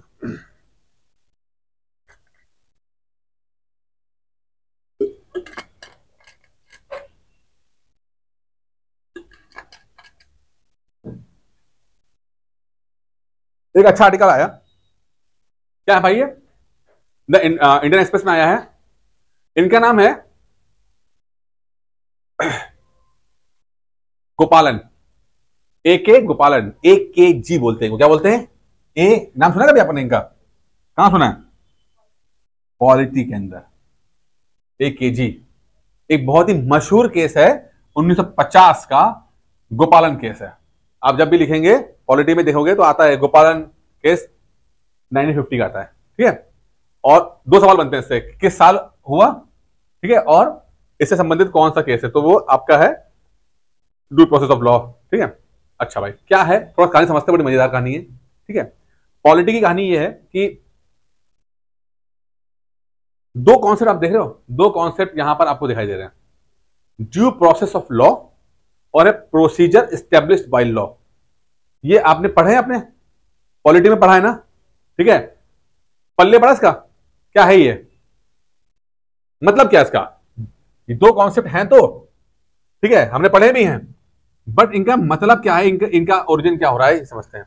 ड्यू प्रोसेस ऑफ लॉ और प्रोसीजर एस्टेब्लिश्ड बाय लॉ, ठीक है, ये दो थ्योरीज हैं, कॉन्सेप्ट्स हैं, जिसके ऊपर देश चलते हैं, पार्लियामेंट चलती है। अब मुझे बताओ कि इंडिया इनमें से किसको किसको कौन सी चीज फॉलो करता है? आपने कहा सेकंड, इंडिया सेकंड वाले को फॉलो करता है, आर्टिकल 21 में आता है प्रोसीजर एस्टेब्लिश्ड बाय लॉ, ठीक है। अभी मैं आपको कैसे इनका ओरिजिन हुआ ये बताऊंगा अभी आपको, तो समझते हैं कि इंडिया जो फॉलो कर रहा है वो प्रोसेस, और जो ये ड्यू प्रोसेस ऑफ लॉ कर रहा है वो यूएस कर रहा है, ठीक है। अच्छा, अब देखते हैं AKG यानी कि गोपालन साहब जो हैं वो 1930s में, यानी जब बहुत यंग थे तो इन्होंने कांग्रेस ज्वाइन कर ली, और कांग्रेस ज्वाइन करने के बाद फिर ये धीरे धीरे कांग्रेस सोशलिस्ट पार्टी के मेंबर बन गए 34-35 के अंदर आते आते, और ये चले गए जेल। जब ये जेल जाते हैं तो जेल जाने के बाद क्या होता है कि धीरे धीरे इनका जो है कम्युनिस्ट लोगों से इनका रास्ता बढ़ता है, रास्ता मतलब है कॉन्टेक्ट बढ़ता है, और धीरे धीरे एकेजी के ऊपर जो है कम्युनिस्ट विचारधारा आती है। अच्छी बात है, कोई दिक्कत नहीं है, ठीक है। अब इसी बीच में क्या होता है कि एकेजी जो है वो उनको जो है पुलिस उठा लेती है। आपने वो पढ़ा है कि जो अरेस्ट होता है, कौन सा अरेस्ट होता है वो, कि एहतियात के रूप में अरेस्ट करना, यानी कि क्राइम किया नहीं है बट क्या क्या बोलते हैं उसको, हाँ क्या बोलते हैं इंग्लिश, क्या वर्ड है वो, तो दिमाग लगा गया मेरा, कि प्रिवेंटिव मेजर, प्रिवेंटिव अरेस्ट क्या है, प्रिवेंटिव, ठीक है, प्रिवेंटिव अरेस्ट क्या बोलता है ये, देखो वो कह रहा है कि भाई अंग्रेजों ने उठा लिया इनको, अभी अंग्रेज हैं, ठीक है, 1947 की बात हो रही है, 1947 में अभी अंग्रेज हैं और इनको अरेस्ट कर लिया गया है प्रिवेंटिव अरेस्ट के तहत। क्या गोपालन को क्या एलिगेशन लगा है कि भाई आपने जो महाराज हैं, यानी कि जो ब्रिटिश एम्पायर है उसके खिलाफ आप विचार रखते हो और हम आपको अरेस्ट कर रहे हैं। कौन कर रहा है? अंग्रेज कर रहे हैं। ये अरेस्ट जेल में बैठे हुए हैं। अब जेल में जब बैठे हुए हैं, अब उसी बीच देश आजाद हो जाता है। अब आजाद हो जाता है, ये जेल में है, ठीक है, किसी तरह जुगाड़ लगा के क्या करते हैं, वो एक झंडा अरेंज करते हैं जेल के अंदर ही, और झंडा रोहण करते हैं 1947 15 अगस्त को, और कुछ छोटा मोटा भाषण देते हैं, और भाषण इतना खतरनाक होता है कि मात्र पुलिस 10 मिनट में पुलिस आ जाती है, इनको द्वारा से भाषण इनको रोक दी जाती है। तो खैर 1947 में देश आजाद हुआ, ये उसमें जेल के अंदर है। इनको उम्मीद थी कि भाई जिस तरह से बाकी लोगों को छोड़ा जा रहा है, पॉलिटिकल प्रिजनर्स को, किसको? पॉलिटिकल प्रिजनर्स को, ठीक है। ये कौन होते हैं? देखिए दो तरह के प्रिजनर्स होते हैं, एक होता है क्रिमिनल, एक होता है पॉलिटिकल। क्रिमिनल मतलब है उसने मर्डर कर दिया, चोरी कर ली, ये हो गया। और पॉलिटिकल मतलब क्या है कि देश के वो, जैसे कि आपके कांग्रेस के वो लोग हैं, वो धरना प्रदर्शन कर रहे हैं, इस तरह के जो उनको, ठीक है। तो पॉलिटिकल प्रिजनर्स जो हैं उनको रखा जाता था। तो जब देश आजाद हुआ तो सारे पॉलिटिकल प्रिजनर्स को छोड़ दिया गया। अब इनको नहीं छोड़ा गया। वो कह रहे भाई हमें क्यों नहीं छोड़ा गया, हम भी तो पॉलिटिकल प्रिजनर्स हैं। कहते नहीं, तुम पे तो प्रिवेंटिव अरेस्ट लगा हुआ है। तो वो कह रहा भाई ये तो लगा तो है, लेकिन ये जो लगाए हो ये तो अंग्रेज लगाए हैं, अंग्रेज सरकार है। और वो कह रहे अंग्रेज सरकार ने लगाए ना उनके। अच्छा प्रॉब्लम क्या थी कि देश 1947 में आजाद हुआ, लेकिन संविधान 1950 में बना है। तो 1947 से 50 तक कानून पुराने चल रहे हैं, नया कानून तो अलाउ नहीं हुआ है, ठीक है ना। तो इनको लगा था कि भाई 3 साल बाद छोड़ दिए जाएंगे हम। अब 3 साल बाद भी हुआ तो 50 में भी छोड़ा नहीं गया, ठीक है। इनको तो इन्होंने कोर्ट, अच्छा बीच में छोड़ते भी आते थे, निकलते भी रहते थे, ठीक है। इनको कई बार इन्होंने समझ लो कि 70 साल की उम्र में 74 साल जीवन जिया है, 20 साल जेल में गए हैं, ठीक है। अच्छा अब ये जो आप बोलते हैं ना गोपालन केस 1950 का, तो ये 1950 यहां से आता है। ये 1950 लड़ते थे, वो कहते हैं कि भाई अब तो कानून बन गया, अब तो भारत आजाद हो गया, अब तो देश संविधान बन गया, अब तो मुझे आजाद करो, ठीक है। तो अब इसको स्टोरी छोटी कर देते हैं, मैं आपको बताता हूं क्या है इसके अंदर, काफी लंबा चला। कि इसके अंदर ये हुआ कि भाई इनका पॉइंट ये था कि जो अरेस्ट हो रहा है वो पुराने लॉ के तहत हो रहा है, जो अंग्रेजों ने किया वो लॉ के तहत हो रहा है, ठीक है। और ये अभी एप्लीकेबल नहीं होता हमारे पास 94 से एप्लीकेबल, तो मुझे छोड़ना चाहिए। जो इनके अगेंस्ट में बोल रहे थे, कहते कि नहीं, एक सही कानून प्रक्रिया के तहत जो है वो कानून बनाया गया था, और वो उसके तहत इनको अरेस्ट कराया गया, इनको जेल में रखा गया। अब इसके बाद क्या भी चला, तो थोड़ा थोड़ा समझते हैं कि इन दोनों फंडे, इसके बाद क्या हुआ, यहाँ पे 2-3 चीजें आएंगी बड़ी जो इंटरेस्टिंग, आपकी पॉलिटी का बेस है, जो पॉलिटी का बेस है आपके, ठीक है।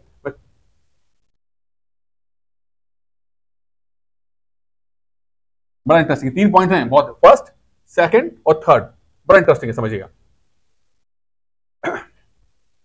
अगर इन दोनों कॉन्सेप्ट को अगर बहुत ही हल्के मूड में समझाने की कोशिश करूं ना, समझिएगा कि अगर कोई समझे कि ड्यू प्रोसेस ऑफ लॉ क्या होता है, प्रोसेस सर्विस लॉ क्या होता है, इसको अगर बच्चे समझने की कोशिश करें उसको समझते हैं। मान लो किसी रेस्टोरेंट के अंदर यह कानून बना हुआ है कि लाल शर्ट पहनने वाला व्यक्ति अंदर नहीं आ सकता।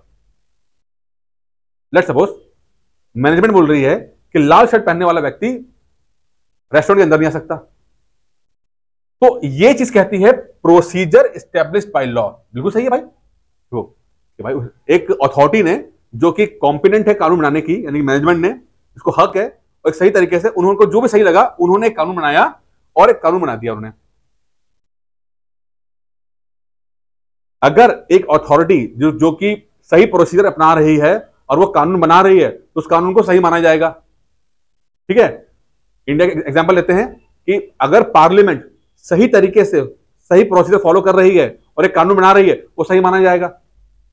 ठीक है, तो अगर एक रेस्टोरेंट वाले ने बोला कि लाल रंग की शर्ट पहनने वाले लोग अंदर नहीं आ सकते और उस मैनेजमेंट ने सही प्रोसीजर अपनाया हुआ है, उसको सही माना जाएगा। ठीक है, समझ में आ रहा है?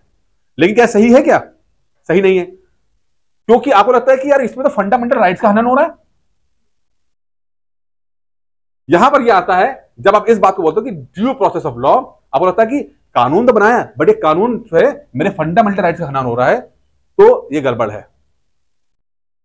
तो कहने मतलब क्या है, हिंदुस्तान इस बात पे करता है कि अगर प्रोसीजर सही फॉलो किया जा रहा है तो कानून सही वैलिड होगा। अगर प्रोसीजर यानी कि लोकसभा में बिल गया पास हुआ, राज्यसभा में बिल गया पास हुआ, राष्ट्रपति साइन कर दिया पास किया, तो सही माना जाएगा। उस बिल में कुछ भी लिखा हो, लाल शर्ट वाले नहीं आ सकते, काले शर्ट वाले नहीं पहन सकते, लेकिन procedure establish by due process of law में क्या है कि नहीं, वो देखता है कि कानून जो है वो है क्या, एक्चुअल कानून क्या बनाया, तो ठीक है अथॉरिटी, लेकिन वो कानून एक्चुअल कानून क्या है। तो वहां पर यूएस कहता है कि नहीं यार ये तो कानून गलत है, ये तो ड्यू प्रोसेस ऑफ लॉ में लिखा था कि फंडामेंटल राइट्स का हनन हो रहा है, तो ये कानून खराब होना चाहिए। समझ आ गया फर्क क्या है? ठीक है, अच्छा अब आप बोलोगे, आपने बोला कि इंडिया में जो है वो प्रोसीजर एस्टेब्लिश बाय लॉ आता है। हाँ भाई ठीक है, अब हुआ ये कि एक और कॉन्सेप्ट आया, वो है जुडिशियल रिव्यू। कोर्ट ने ये केस हार गए, कोर्ट ने बोला कि नहीं तुम हार गए हो केस, क्योंकि जो कानून बने हैं वो सही प्रोसीजर फॉलो करके बने हुए हैं। भले ही गलत कानून है लेकिन प्रोसीजर सही फॉलो किया है, इस कारण तुम्हारे हम बात को नहीं मानेंगे, तो ये केस हार गए। बट आगे संविधान में क्या होता है कि कोर्ट अपने आप को बोलती है कि जुडिशियल रिव्यू करने की पावर भी अपने आप को देती है ना, आगे इस केस में नहीं, अगले केस में जब बोलते हैं कि भाई अगर पार्लियामेंट कोई गलत कानून बना दे तो हम उसको रिव्यू करेंगे, और अगर देखा कि वो फंडामेंटल राइट्स के खिलाफ हो रहा है तो नल एंड वॉइड कर देंगे। तो कहने का मतलब यहां पे क्या है कि भले ही संविधान की किताब के अंदर हम इसको मान रहे हैं बट एक्चुअली में हम इसको मानते हैं, मानते ना, तो एक्चुअली हम इसको मान रहे हैं। तो इंडिया में कुछ चीजें प्रोसीजर एस्टेब्लिश बाय लॉ की तय चल रही हैं और कुछ जुडिशियल रिव्यू के या ड्यू प्रोसेस ऑफ लॉ की तय चल रही है। 50-50% है, मतलब मिक्स सही है। संविधान में तो ये लिखा हुआ है कि हम प्रोसेस कि अगर पार्लियामेंट को कानून बना देगी तो वो सही होगा, चाहे कुछ भी बनाए भाई, वो बोल दे कि मतलब कुछ भी बना दे कि लाल कपड़े पहनने वाले लोग वोट नहीं डाल सकते, हाँ कुछ भी हो सकता है रेंडमली। ठीक है, तो अगर पार्लियामेंट ने बना दिया तो बना दिया भाई, ठीक है बात है। लेकिन फिर हमें भाई कॉन्सेप्ट और आता है जुडिशियल रिव्यू का। कोर्ट ने अपने आप भी बोला था कि हम करेंगे भाई, ठीक है, कि हम सॉरी संविधान में तो लिखा है ना, संविधान के अंदर लिखा है आर्टिकल, ठीक है, तो आर्टिकल 13 बोलता है कि जुडिशियल रिव्यू कर सकते हैं हम, ठीक है कर लेते हैं। तो कहीं जुडिशियल रिव्यू जो है वो सेम चीज है ड्यू प्रोसेस ऑफ लॉ, इन दोनों को, तो इंडिया दोनों ही कॉन्सेप्ट को लेके चल रहा है, मिक्स है, मिक्स कर रहा है यहाँ पे। ठीक है, तो गोपालन केस आप आएगा तो आपका इससे संबंधित आएगा। मैं छोटा छोटा स्टोरी आपको दे दी है ये। When freedom came on August 15, 1947, A.K. Gopalan was in jail. His case a benchmark for personal liberty. ठीक है,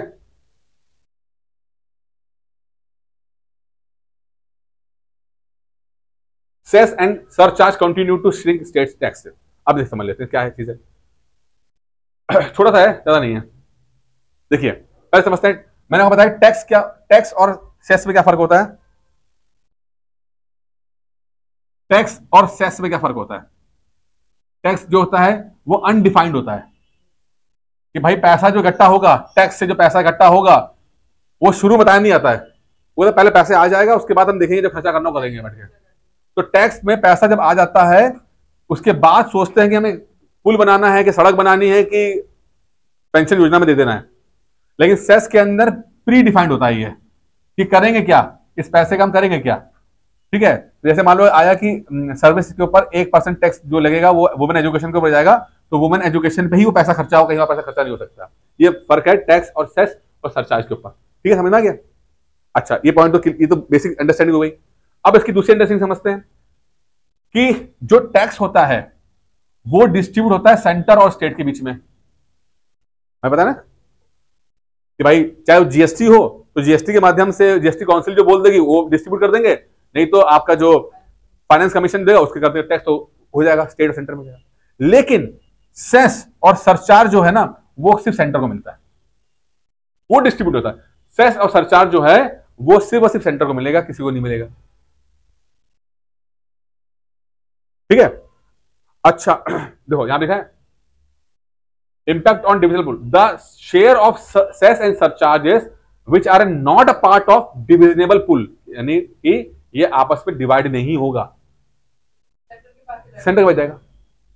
अब इस सेस को इंडिया में क्या हुआ कि लगभग 10% जो है वो सेस लगा अलग अलग जगह पर। ठीक है। इसको इकट्ठा करने के लिए लगभग 3% खर्चा अलग आया, तो लगभग 13% जो जितना था वो सेस और सरचार्ज के रूप में वो सिर्फ सेंटर को मिला है, स्टेट को नहीं मिला। तो स्टेट कह रहा है कि यार तुम जो धीरे धीरे करके सेस को जो बढ़ा रहे हो, ठीक है, 100 रुपए इकट्ठा करने में 13 रुपए खर्चा होता है, ठीक है, या सेस को, तो वो जो है कहीं ना कहीं जो है वो शो करता है कि स्टेट जो है कमजोर हो रहे हैं, उनके फाइनेंशियल ऑटोनॉमी कमजोर हो रही है। तो कभी सेंटर और स्टेट के संबंधों में कुछ विवाद सवाल आएगा जाएगा तो अभी लिखना यह पॉइंट, यही देखो ये करंट अफेयर्स है ना, हर एक स्लाइड एक आर्टिकल एक पॉइंट बन जाता है आपका, इसलिए आप बस कहानी सुनते जाना, सुनते जाओ और इन पॉइंट्स को अंत में जाकर यूज करना होगा आपको। ठीक है। तो जैसे सेंटर और स्टेट और सेंटर के संबंधों के बारे में आएगा सवाल GS2 के अंदर, तो वहां पे लिखना कि भाई जिस तरह से सेस और सरचार्ज का जो शेयर बढ़ रहा है इस तरह से सेंटर मजबूत हो रहा है और स्टेट कमजोर हो रहे हैं, तो उनको पैसा मिल नहीं रहा है, तो डेवलप कैसे करेंगे वो लोग फिर। और जैसे अगर आपने ये आंकड़ा डाल दिया ना, ये आप समझोगे आपके आंसर की क्वालिटी कितनी सी बढ़ जाएगी, बताओ बढ़ेगी। सिर्फ एक पॉइंट जो है आपको एक्स्ट्रा पॉइंट डाल देगा, देख लो ये होता है। इस तरह से आपको पढ़ना पड़ता है हर एक आर्टिकल्स को, हर एक चीज को, और धीरे धीरे करके अपने पॉइंट्स को इकट्ठा करना पड़ता है। अचानक से कहीं भी कुछ नहीं आएगा आपको, लगातार करंट अफेयर्स पढ़ने का तरीका यही होता है, लगातार इधर से उधर से पढ़ते पढ़ते पढ़ते पढ़ते धीरे धीरे आपकी नॉलेज पूल जो है बढ़ जाएगा और फिर यूज कर पाओगे। आखिरी का कुछ ले लेते हैं। एक इंडिया ने वी शॉर्ट्स बनाया है। क्या बनाया? V short. क्या है ये आपका प्री वाला अकाउंट को, ठीक है, प्री है। वी शॉर्ट एक मिसाइल सिस्टम है, very short range air defence, ठीक है, सिस्टम, ठीक है। क्या है ये? Very short range air defence system, V shorts कहते हैं इसको। और ये बहुत खतरनाक चीज बनाई इंडिया ने भाई। क्या बनाया इसने? हाँ, पहले समझते हैं एग्जाम में क्या सवाल आएगा। पहले तो ये आ गया, very short range air defence system आ गया। इसकी जो है टेस्ट हुआ है चांदीपुर उड़ीसा के अंदर, तो एग्जाम में सवाल ये आ जाएगा, प्री वन चांदीपुर उड़ीसा, ठीक है, वी शॉर्ट्स। आप इसमें देख सकते हैं कि चांदीपुर में क्या हुआ कि बहुत ही लो एल्टीट्यूड पे, यानी कि बहुत ही नीचे, जैसे कि मान लो ये बेस है, बहुत ही नीचे नीचे अगर कोई ड्रोन या एयरक्राफ्ट उड़ रहा है, बहुत ही नीचे उड़ रहा है, तो उसको हिट करने में वी शॉट्स बहुत सक्सेसफुल रहता है। यानी कि बहुत ड्रोन बिल्कुल नीचे उड़ रहा है, ठीक है, रडार में नहीं आ पा रहा है, ठीक है, तो वहां पर ये बहुत एक्टिव रहा है ये, और इसने और बहुत हाई स्पीड में, बहुत ही लो एल्टीट्यूड में, क्या है ये, लो ऑल्टीट्यूड और high speed, very high speed, ऐसा ऑब्जेक्ट कोई होगा, यानी कि ड्रोन उड़ ऐसे होंगे जो बहुत ही नीचे उड़ रहे हैं और बहुत तेज स्पीड से उड़ रहे हैं, उनको हिट करने के लिए वी शॉट्स बहुत ही सक्सेसफुल हुआ है। ऐसा चांदीपुर उड़ीसा के अंदर टेस्ट होकर दिखाया गया। वहां पे तीन चार ड्रोन उड़ाए गए बहुत ही लो एल्टीट्यूड के अंदर, बहुत तेजी से, और ये बहुत सक्सेसफुल रहा है इनको हिट करने के अंदर। तो ये क्या है? हमारा एयर डिफेंस सिस्टम है, एयर डिफेंस सिस्टम है हमारा, और इतना सक्सेसफुल है, एक पॉइंट और लीजिए, इतना सक्सेसफुल है कि अर्मेनिया ने देखा, अरे वाह क्या बनाया है भाई आपने, उसने ऑर्डर दे दिया कि भाई तुम लो ना लो, पहले हमें दे दो तुम, क्योंकि अर्मेनिया और अजरबैजान की लड़ाई चली रही है और अर्मेनिया में सारे इंडियन हथियार इस्तेमाल हो रहे हैं और बहुत अच्छा परफॉर्म कर रहे हैं। तो इंडिया को ऑर्डर ऑलरेडी मिल गया वी शॉर्ट का, अर्मेनिया कह रहा है कि भाई हमें दे दो तुम पहले, ठीक है, क्लियर यहां तक? तो अरब नेशंस, अच्छा अब देखिए तो समझाता बस। क्या ये Arab nations reject Trump suggestion to relocate Palestine for Gaza to Egypt and Jordan? क्या है कहानी, सुनिए। अरे बताता हूं, रैंडमली बताता हूं, ठीक है। ट्रम्प साहब आए, ट्रम्प ने बोला कि गाजा में हालत बहुत खराब है। गाजा कहां पर है? इजराइल के पास, ठीक है। गाजा में स्थिति बहुत खराब है, अब वहां पर लोगों के रहने की स्थिति है नहीं। अगर कोई व्यक्ति वहां रहता है तो ये बहुत इनह्यूमन होगा यार। वहां पे कुछ सब टूट टाट चुका है, ना पानी है, ना सफाई है, ना कुछ है, जिस तरह टूटा। तो अगर कोई वहां पर रहेगा तो सही नहीं है। तो ट्रम्प ने बोला कि जितनी पब्लिक है इसको ना हम इजिप्ट और जॉर्डन भेज देते हैं। कहां भेज देते हैं? इजिप्ट और जॉर्डन। ये है आपका गाजा। वो कहते हैं भाई या तो पब्लिक यहां चली जाए या तो निकल के यहां पे चली जाए। हाँ, मतलब कहीं भी निकल जाए, ठीक है। मतलब रिलोकेशन ऑफ पब्लिक है, मतलब लोगों का रिलोकेट कर रहे हैं कि भाई यहां तो रहना नहीं है, ठीक है। और ये प्रपोजल जो है उन्होंने रखा कि भाई पब्लिक है, कहां जाएंगे, इतने सारे लोग हैं, तो एक काम करो, तो इजिप्ट वाले रख लो और कुछ जॉर्डन वाले रख लो, और जो भी पैसे का डील होगा वो डील कर लेते हैं हम लोग। तो ये प्रपोजल जो है वो अरब नेशंस ने रिजेक्ट कर दिया। बोला कि हम क्यों ले भाई, ठीक है। इजिप्ट ने मना कर दिया, जॉर्डन ने मना कर दिया। 2-3 कारण है। पहले तो समझिए, उनको लगता है कि जो ट्रम्प ये कर रहा है ना, वो ग्रेटर इजराइल के कॉन्सेप्ट को सपोर्ट कर रहा है। यानी कि इजराइल का मतलब इजराइल की पॉलिसी जो होती है और फैला दो अपने आप को, और तो वो इजराइल की पॉलिसी को सपोर्ट करता होगा। भाई पब्लिक रहेगी नहीं तो क्या होगा, तुम जाके वहां पे इजराइल आ जाएगा वहां पे, तो ये तो आप तो सपोर्ट कर रहे हो, ये तो हम तुम हमारे लिए तो बिल्कुल बेकार चीज है ये। पहले पॉइंट तो यही है। दूसरा, फिलिस्तीन जो है ऑलरेडी, फिलिस्तीन जो अलग अलग कंट्रीज में रहते हैं, लगभग 2 से 3 लाख तो फिलिस्तीन जो है अमेरिका में रहते हैं, यूरोप में बहुत सारे रहते हैं। तो कहते हैं तुम अपने यहाँ रख लो, इतने सारे रखे तो तुम हमारे भी ले जाओ यहाँ से, ठीक है, हम क्यों लेंगे। और तीसरा, फिलिस्तीनियों का ट्रैक रिकॉर्ड बहुत खराब रहा है। क्या खराब रहा है? 2 केस बताऊंगा। 2 केस बहुत खराब है, एक जॉर्डन के साथ, इराक के साथ। जॉर्डन 60-70 की बात है, फिलिस्तीन के लोग, जॉर्डन का राजा था, जॉर्डन के राजा ने बोला कि यार फिलिस्तीन के लोगों को बहुत दिक्कत हो रही है, आओ जो हम तुम्हें रख लेते हैं, हम तुम्हें। जॉर्डन के राजा ने दिल खोल के बेचारे उनको रखा, ठीक है। ये सच्चाई कहानी है, कोई छुपे नहीं। उनको जो भी फैसिलिटी मिल सकता दिया, खूब प्यारा, खूब रखा। कुछ सालों के बाद ये फिलिस्तीन जो है, फिलिस्तीनी बहुत डेवलप कर गए, जो भी थोड़ा सा रहने लगे। उसके बाद जाके उन्होंने, उन्हीं लोगों ने उस राजा के को तख्ता पलट करने की साजिश रची। फिलिस्तीनियों ने, जिनको जॉर्डन ने राजा रखा, उन्हीं लोगों ने फिलिस्तीन जॉर्डन के राजा को हटाने के लिए साजिश रची। जॉर्डन राजा इतना परेशान हो गया, उसने पाकिस्तान से हेल्प मांगी, और पाकिस्तान की एयरफोर्स ने उन फिलिस्तीनियों पे बम गिरा गिरा के मारा है। हजारों लोगों को पाकिस्तान की एयरफोर्स ने मारा, फिलिस्तीनियों को मारा जॉर्डन के अंदर। 70s-80s की बात है ये। तो आज जो पाकिस्तानी जो बहुत चिल्लाते हैं ना कि फिलिस्तीन हमारा भाई है, उनसे पूछो, अपना इतिहास पढ़ो जाके, तुम ही लोगों ने 30-40 हजार लोग मार दिए, तुम्हारी एयरफोर्स ने मारे थे। अच्छा, पाकिस्तान तो बिकने का तैयार रहता है ना, वो कहता है कि मुझे पैसा दो और जो सर्विसेज मुझसे लेनी ले लो। तुम्हें अफगानिस्तान में अटैक कराना तो मुझसे तुम पैसा लो, और मुझे दे दो और मैं अफगानिस्तान में अटैक कर दूंगा। तुम मुझे पैसा दो, मेरी एयरफोर्स यूज कर लो। तो एक तो ये केस ये हो गया। दूसरा क्या हुआ था, सद्दाम हुसैन की बात करते हैं। नाम सुना आपने इराक का? तो इराक में सद्दाम हुसैन ने उनको बहुत प्यार से रखा, सब कुछ किया, ठीक है। सॉरी, इराक नहीं, सॉरी, कुवैत के राजा ने, शेख ने फिलिस्तीनियों को अपने पास रखा, ठीक है, और खूब।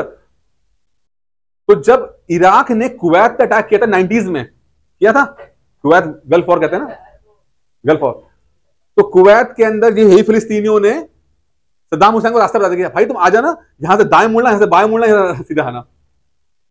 कुवैत के अंदर रहते हुए फिलिस्तीनियों ने सद्दाम हुसैन की हेल्प की थी कि जब वो अटैक कर रहा था, तो कुवैतियों ने भगाया फिर इन लोगों को। तो इनका ट्रैक रिकॉर्ड इस मामले में खराब है, इसीलिए कोई भी देश, अरब कंट्री इनको रखने को तैयार नहीं है। सपोर्ट तो कर सकते हैं बाहर से, रखेंगे नहीं। आप देखो ना, इतना साल भर से लड़ाई चल रही थी दुनिया में, आके उन्होंने सोशल मीडिया पर आकर, उस पर आके बहुत ज्यादा बकवास की सबने। कुछ हेल्प किया, प्रैक्टिकली कुछ हेल्प की, कुछ पैसा रखा, कुछ उनको अपने पास रख लिया हो, कुछ कर लिया, कुछ नहीं किया, किसी ने कुछ नहीं किया। पता है ना कि गड़बड़, ये कि जब क्या था, कमजोर लोग जब जाते हैं ना, इलीगल होके जाते हैं ना, तो फिर उनसे कुछ भी कर सकते हो तुम, बहुत जल्दी बिक जाते हैं।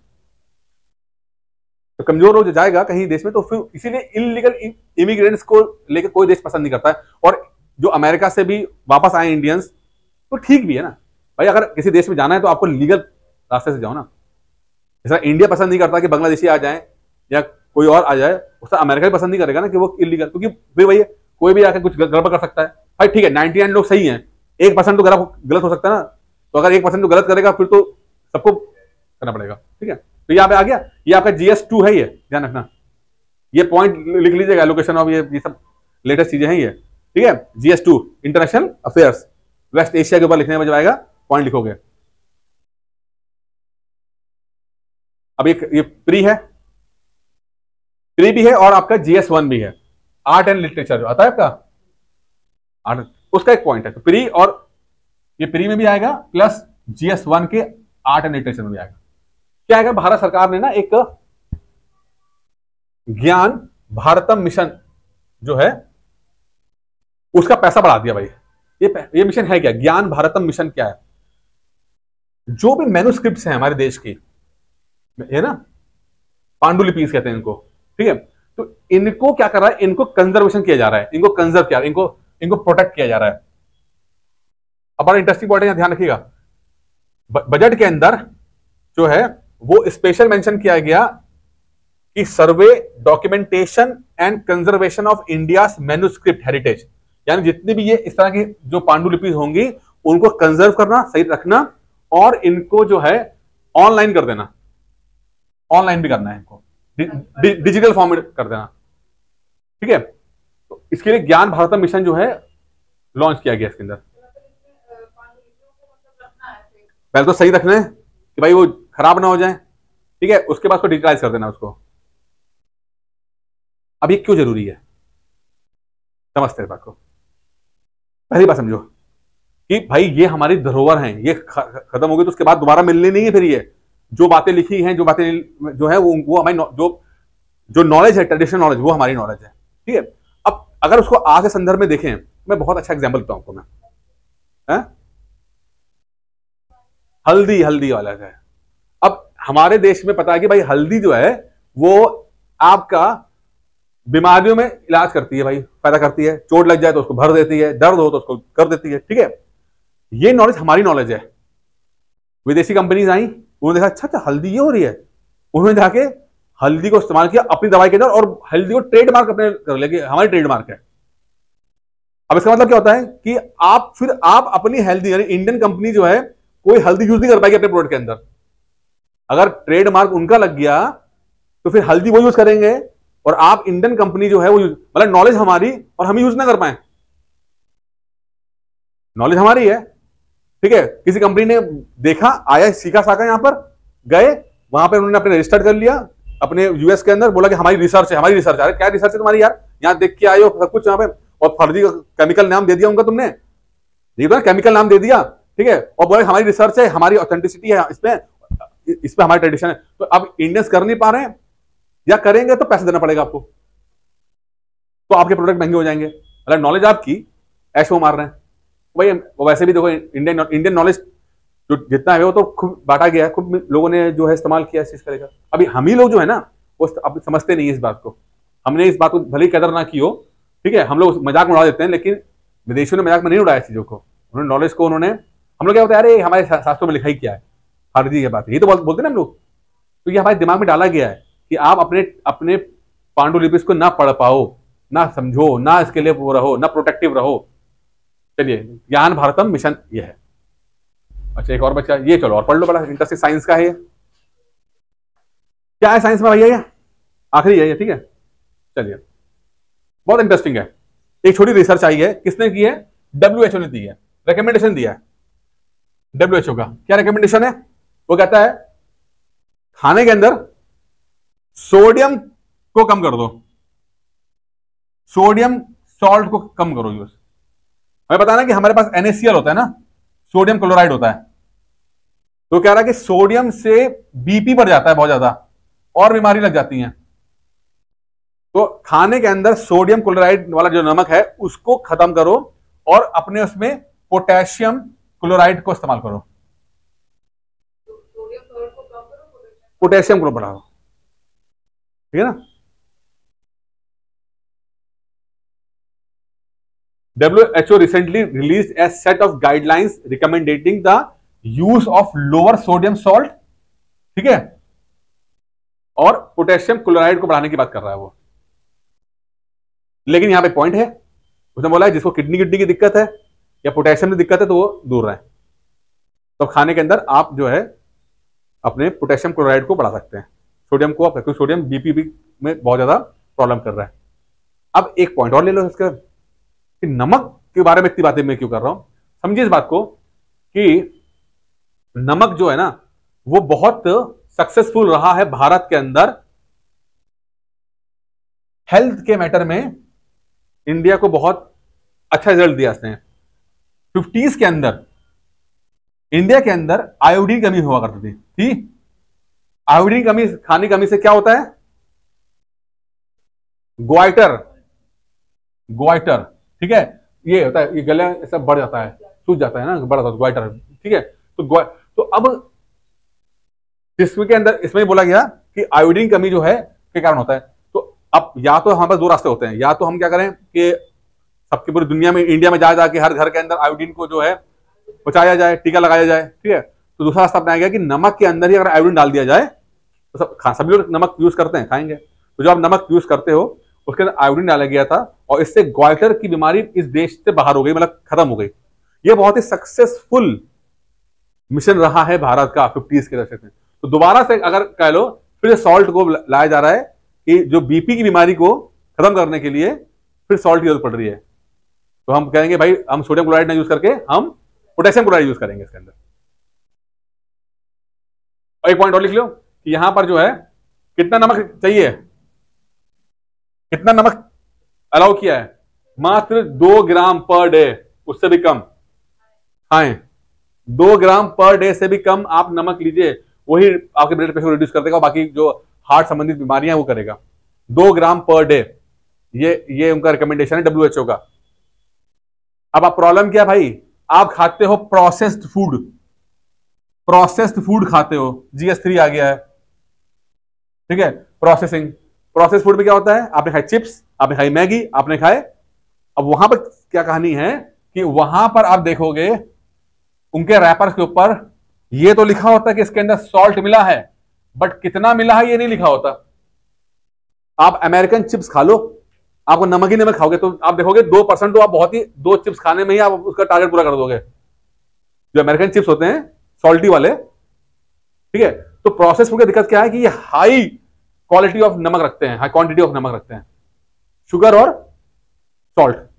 और प्रॉब्लम क्या हो रही है इंडिया के साथ कि इंडिया के रैपर्स में ये अभी नहीं बताएगा कि आप रैपर के ऊपर सॉल्ट लिखो। दिक्कत क्या है इसकी, ये तो लिखते हैं कि सॉल्ट और नमक इसके अंदर, सॉल्ट और शुगर है इसके अंदर, बट कितनी क्वांटिटी ये लिखते नहीं है। अब इसके वजह से क्या होता है, लोग खाते हैं, लोग खाने से क्या होता है कि जो आपकी जीभ के ऊपर जो टेस्ट बर्ड्स होते हैं, ठीक है, ये खाते खाते ये टेस्ट बर्ड्स की चीजें जो हैं वो ये और इम्यून हो जाते हैं नमक और चीनी के प्रति। तभी जो नमक ज्यादा खाता है वो और ज्यादा खाता है, फिर और ज्यादा खाता है, और उसको पता ही नहीं लगता कि वो क्या वो खा रहा है। वो जब भी खाना खाएगा वो कहता है नमक कम है खाने के अंदर, आप नमक डाल दो उसके अंदर। वो कहता है, एक बंदा बोलता है यार नहीं नमक ठीक है, जो बोला नमक ठीक है, तो उसके टेस्ट बर्ड जो हैं वो इम्यून नहीं हुए हैं, उसने नमक कम खाया है तो उसके जो टेस्ट बर्ड्स हैं वो ठीक कर रहे हैं, तो थोड़ा सा खाएगा वो महसूस कर लेगा कि ज्यादा हो रहा है। लेकिन जिसने खूब नमक खा रहा है वो नमक खाता जाएगा और उसके टेस्ट बर्ड जो इम्यून हो जाएंगे और फिर उसको हमेशा खाने में लगेगा कि यार टेस्ट नमक कम है, फिर और नमक लेगा तो बीपी को और बढ़ाएगा, हार्ट के संबंधी और प्रॉब्लम बढ़ाएगा, किडनी को और खराब करेगा। कई रिश्तेदार आपके होंगे, देखें हमारे रिश्तेदार है ना, वो क्या करते हैं, उनका तो एक ही फंडा कि वो घर में खाना बनेगा उसमें नमक डलता है, लेकिन पूरी फैमिली ऊपर से नमक छिड़कती है, चाय नमक पीते हैं। तो क्या है ना यार, ये टेस्ट बर्ड खराब कर रहे हो अपने, कम खाओ, ठीक है ना। कभी कभी नमक कम मिलेगा तो तब भी खा लो। मेरा रूल क्या है कि अगर नमक थोड़ा किसी खाने में कम लगता भी है तो मैं कभी एक्स्ट्रा नमक, बहुत ही एक्सट्रीम केस होता है कि हाँ नमक बिल्कुल ही भूल गए हैं खाने में डालना, तब मैं डलवा लूंगा, नहीं तो मैं नहीं डालता, कम नमक भी खा लूंगा, मुझे कुछ अलाउ, मैं ऊपर से नमक नहीं डालूंगा चाहे कुछ हो जाए। वो खराब, हाँ दिक्कत कर रहा है आपका, और क्या कर रहा है, बीपी बढ़ा रहा है आपका, अब उसको अलग लेवल पे अलग तरह समझाया जाता है लोग, ठीक है, लेकिन कहानी यही है। ठीक है, बहुत सारी बातें डिस्कस कर ली हम लोगों ने। बाकी भाई ये सब तो जो ज्वाइन